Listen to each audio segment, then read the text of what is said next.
सिरी, यहाँ का तापमान कितना है? बाहर तापमान 0 से 36 डिग्री नीचे है। अंटार्कटिका में हवा का तापमान -14.8 डिग्री फ़ारेनहाइट या -20 डिग्री सेल्सियस है और यहाँ पर -58 डिग्री फ़ारेनहाइट या -47 डिग्री सेल्सियस है।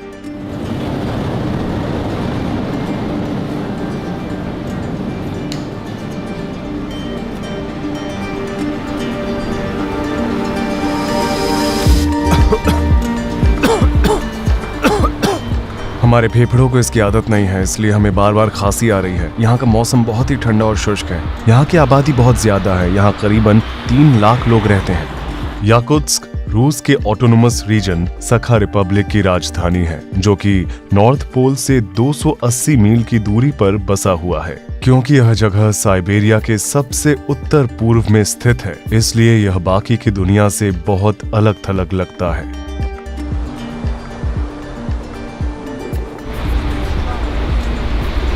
बाहर का तापमान लगभग -50 डिग्री सेल्सियस है। उबलते हुए पानी का तापमान -135 डिग्री सेल्सियस है।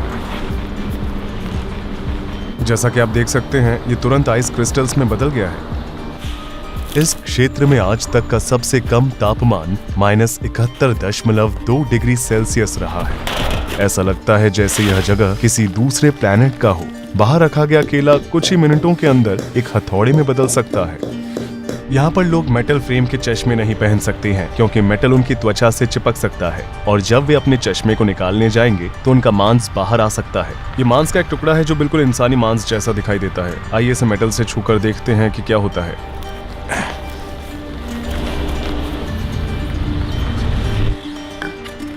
जैसा कि आप देख सकते हैं, ये पानी के पाइप हैं और इन्हें जमीन से ऊपर रखना पड़ता है, क्योंकि जमीन के नीचे पूरी बर्फ जमी हुई है। बात यह है कि शहर के नीचे 100 फुट मोटी बर्फ की परत जमी हुई है। देखिए, ये नदी पूरी तरह से जम चुकी है।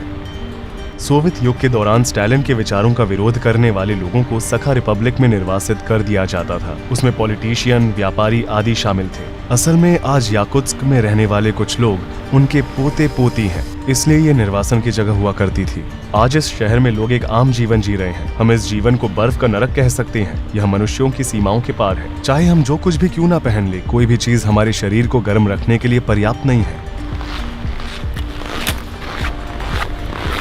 अगर आपके पास कार है तो आपको बहुत दिक्कत हो सकती है। यहाँ पर सर्दियाँ 6 से 7 महीनों तक चलती है और उस समय आप अपनी कार को बिल्कुल भी नहीं चला सकते हैं। अगर आप फिर भी इसे चलाना चाहते हैं तो आप अपनी गाड़ी का इंजन बंद नहीं रख पाएंगे। उदाहरण के तौर पर आप देख सकते हैं कि कार का इंजन चालू है, लेकिन फिर भी ये खाली है।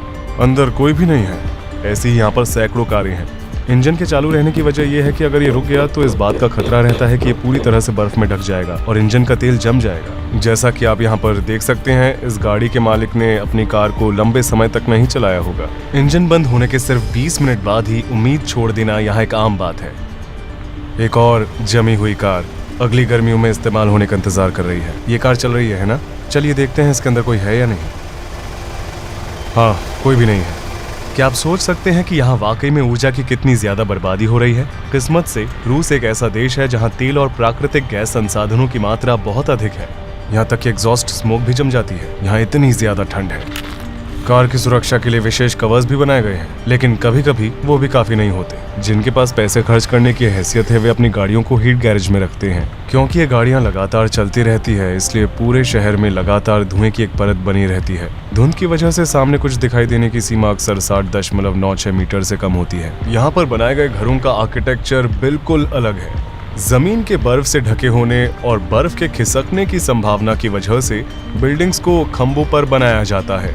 पुराने घर जिनका निर्माण बहुत पहले किया गया था, वे एक दशक के बाद झुकने लगते हैं, क्योंकि बर्फ की मात्रा या तो बढ़ जाती है या कम हो जाती है। ये पिन और सुई की तरह लग रहा है। यहाँ अगर सबसे बुरा कुछ हो सकता है तो वो है फ्रॉस्ट बाइट। चलिए मान लेते हैं कि एक रेफ्रिजरेटर लगभग 4.4 डिग्री सेल्सियस पर काम करता है और फ्रीजर -20 डिग्री सेल्सियस पर काम करता है, तो हम बड़ी आसानी के साथ कह सकते हैं कि यहाँ पर हर जगह एक बहुत ही हाईटेक फ्रीजर की तरह काम कर सकती है, क्योंकि यहाँ का तापमान -50 डिग्री सेल्सियस है। इसलिए कुछ लोग अपने फलों या मांस को अपनी खिड़की के बाहर टांग कर स्टोर करते हैं। क्या मैं इस तौलिए से एक स्लेड बना सकता हूँ?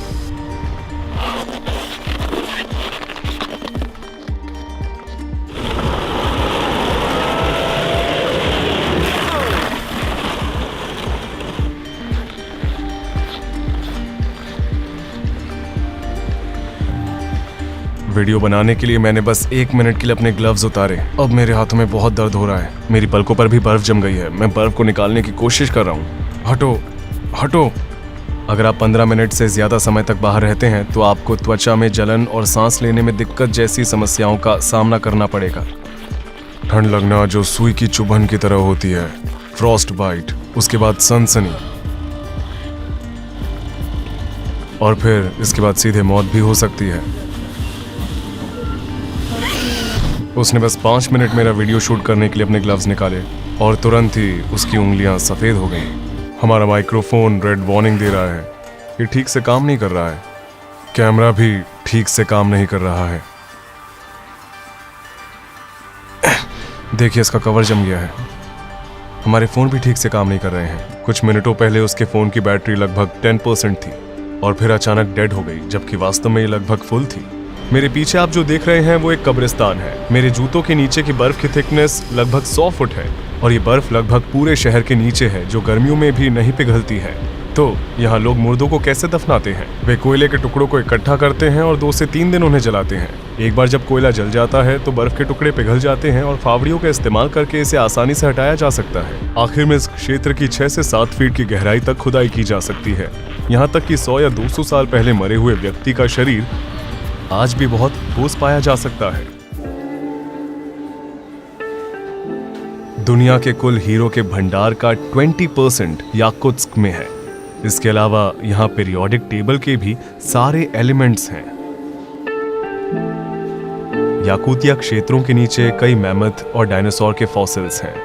इन इलाकों में जहाँ कभी मैमथ घूमा करते थे, आज भी बर्फ पिघलते ही उनका शरीर बिल्कुल पहले की तरह दिखाई देता है। यहाँ के लोग खेती बाड़ी नहीं कर सकते हैं, इसलिए यहाँ पर लोग मछली खाते हैं। इस बाजार की सबसे महत्वपूर्ण विशेषताओं में से एक ये है कि वे रेफ्रिजरेटर के बजाय पब्लिक स्टॉल्स में मछलियों को रखते हैं। बाहर का मौसम रेफ्रिजरेटर की तुलना में बहुत ठंडा होता है। बाहर रखा हुआ मांस का टुकड़ा यहाँ पर महीनों तक खराब नहीं होता है।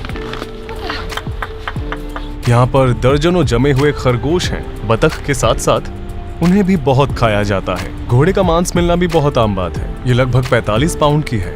वे इस पूरी मछली को खरीदते हैं और बाहर रखकर इसे कई दिनों तक खाते हैं। ये भी सेल पर है।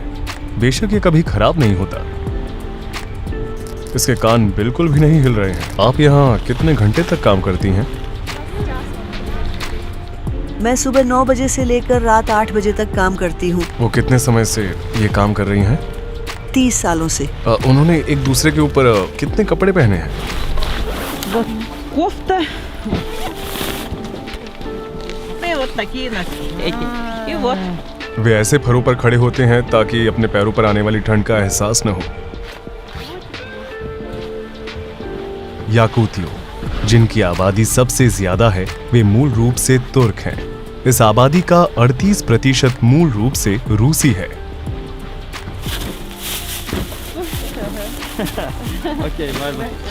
यहाँ ऐसे ही कुत्ते देखने को मिलते हैं। बिल्लियाँ यहाँ जीवित नहीं रह सकती हैं। केवल मोटे फर वाले मैमल्स ही यहाँ जीवित रह सकते हैं। यहाँ पर कारों के अंदर 2-2 शीशे होते हैं ताकि जब एयर कंडीशनर से इंटीरियर गर्म हो जाए तो तुरंत इसका तापमान कम ना हो। सड़क पर चलने की सबसे खतरनाक बात यह है कि अगर किसी भी वजह से कोई भी कार अगर खराब हो जाती है तो ड्राइवर के मरने का खतरा बहुत बढ़ जाता है। उन्हें इसे 30 मिनट के अंदर ठीक करना होता है, नहीं तो मिनटों के अंदर इंजन ऑयल जम जाता है। अगर लोग इन इलाकों में बिना किसी फोन सिग्नल के फंस जाते हैं तो उनके पास कुछ ही घंटों के अंदर जमकर मरने के सिवाय कोई चारा नहीं होता है। इसीलिए हर ड्राइवर अपनी कार में एक टूल बॉक्स जरूर रखता है। कुत्तों वाले स्लेड के साथ गांव की हमारी यात्रा पूरी हो चुकी है। कुत्तों वाले स्लेड पर सवार होते समय हवा और ठंड के कारण मेरा कान पूरी तरह से सुन्न हो चुका था। दर्द बर्दाश्त के बाहर था। मारिया ने हमें अपने गांव के घर में बुलाया और अब हम इन रहस्यमय याकुतियों के बारे में और भी जानेंगे। क्या आप देख सकते हैं, मेरी उंगली जितना मोटा हो गया है। मैं महसूस नहीं कर पा रहा हूँ। ये सुन्न हो चुके हैं। मेरे दूसरे कान को देखो, ये बहुत पतला है। यहाँ पर पाए जाने वाले घोड़े सामान्य घोड़ों की तुलना में काफी छोटे होते हैं। उनका शरीर ही इस तरह बना हुआ है। यह उन्हें गर्म रहने में मदद करता है। जितना कम सतही भाग उतनी कम परेशानी। उन्होंने हमें अपने कपड़े दिए और हमने उन्हें पहन लिया।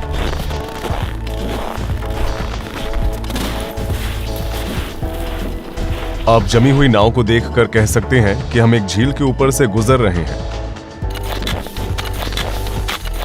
हमने इसे 90 डिग्री के एंगल पर मारने की कोशिश की। हमने यहाँ 20 से 25 सेंटीमीटर के डायमीटर का छेद किया। गाय यहाँ पर आकर अपनी पानी की प्यास को बुझा सकती है। हम लगातार टूटी हुई बर्फ को हटा रहे हैं। इस पानी को दोबारा पूरी तरह से जमने में कितना समय लगेगा? 1 घंटे में। इस गांव में गायों को सर्दियों में हमेशा खलिहान में रखा जाता है।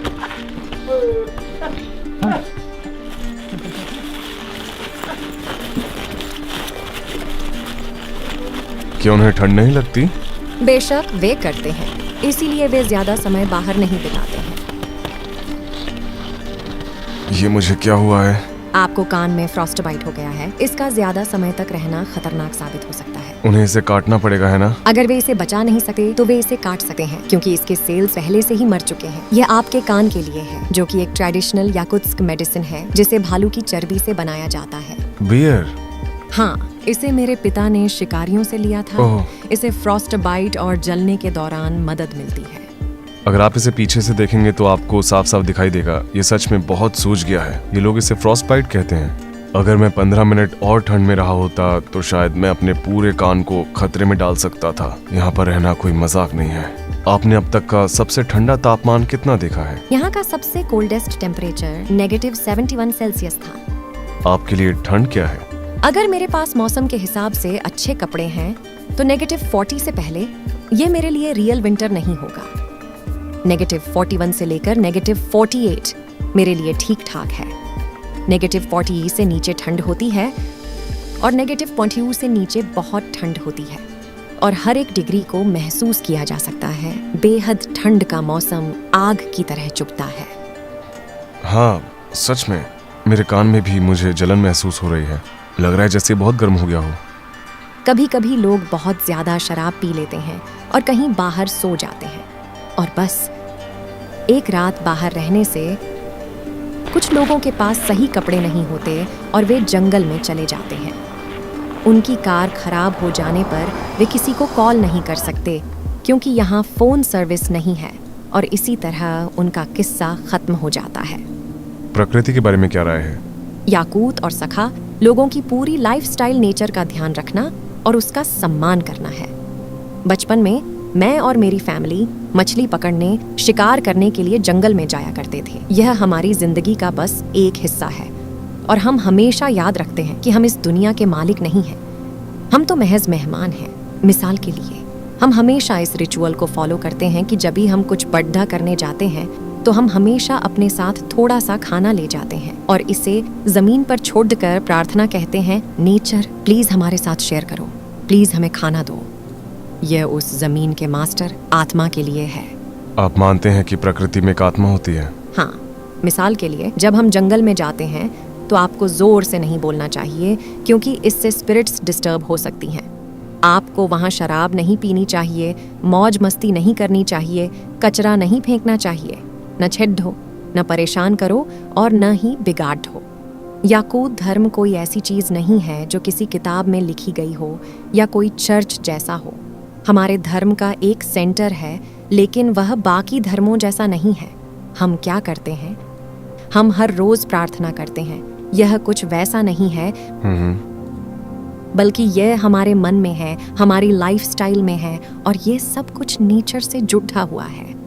जो कुछ भी है, आप उसके लिए भगवान के बजाय प्रकृति का शुक्रिया अदा करते हैं। भगवान ही नेचर है।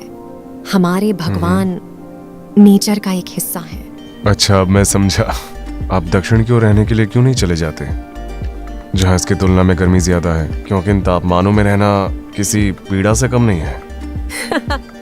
ये आपके लिए टॉर्चर हो सकता है, लेकिन हमारे लिए नहीं।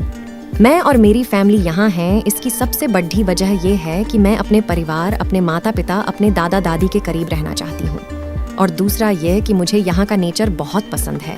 यह बहुत ही प्योर है। यहाँ की इकोलॉजी बहुत प्योर है। मेरे और मेरे होने वाले बच्चों के लिए ताज़ी हवा में सांस लेना बहुत ज़रूरी है। तीसरी वजह है हमारा कल्चर। मैं अपनी भाषा को बरकरार रखना चाहती हूँ, अपनी परंपराओं को बरकरार रखना चाहती हूँ, और उन्हें आने वाली जनरेशन को देना चाहती हूँ। याकुत्स्क में गर्मियों का भी मौसम होता है। जुलाई में यहाँ का औसत तापमान लगभग 19 डिग्री सेल्सियस होता है। ग्लोबल वार्मिंग की वजह से बर्फ पिघल रही है और मैमथ के फॉसिल मिल रहे हैं, लेकिन इस वजह से हजारों सालों से छिपे हुए वायरस भी बाहर आ सकते हैं, जिनसे आधुनिक मनुष्य का कभी भी सामना नहीं हुआ है। जब यूरोपीय लोग उत्तरी अमेरिका में बसने के लिए आए थे तो अनजाने में वे अपने साथ एक फ्लू भी लेकर आए थे, जिसकी वजह से ज्यादातर मूल अमेरिकियों को अपनी जानें गंवानी पड़ी और फिर उन्हें सदियों तक अलग थलग कर दिया गया था। फ्लू का हम पर कोई असर नहीं हुआ क्योंकि हमारे इम्यून सिस्टम बहुत मजबूत था। इसी तरह इन क्षेत्रों में बर्फ के पिघलने से जिन प्राचीन बीमारियों से हम सुरक्षित नहीं हैं, वे सामने आ सकती हैं और मानवता को ऐसे विनाशकारी परिणामों का सामना करना पड़ सकता है। देखने के लिए धन्यवाद। यह वीडियो रिडिस्कवरी नामक एक यात्रा वृत्त चित्र श्रृंखला का पहला एपिसोड था। मैं उन अनोखी जगहों पर जाता हूँ जिनके बारे में बहुत से लोग नहीं जानते हैं और उनके बारे में व्यापक दृष्टिकोण के साथ वृत्त चित्र बनाता हूँ। इस चैनल पर अगला आने वाला वीडियो रिडिस्कवरी का दूसरा एपिसोड होगा। मैं इस विशाल बर्फ के ढेर के अंदर गया और परमाफ्रॉस्ट की खोज की। पूरी डॉक्यूमेंट्री श्रृंखला के दौरान हमें -67 फ़ारेनहाइट में अविश्वसनीय दैनिक जीवन के बारे में पता चला। ये रहस्यमयी याकूत लोग और उनकी आश्चर्यजनक संस्कृति। यदि आप उस वीडियो को मिस नहीं करना चाहते हैं और हमारे सभी वीडियो देखना चाहते हैं तो सदस्यता अवश्य लें। मैं मेरे साथ इस प्रोजेक्ट को बनाने के लिए अपनी टीम को भी धन्यवाद देना चाहता हूं। अभी के लिए अलविदा। रूही चैनत यहाँ पर था।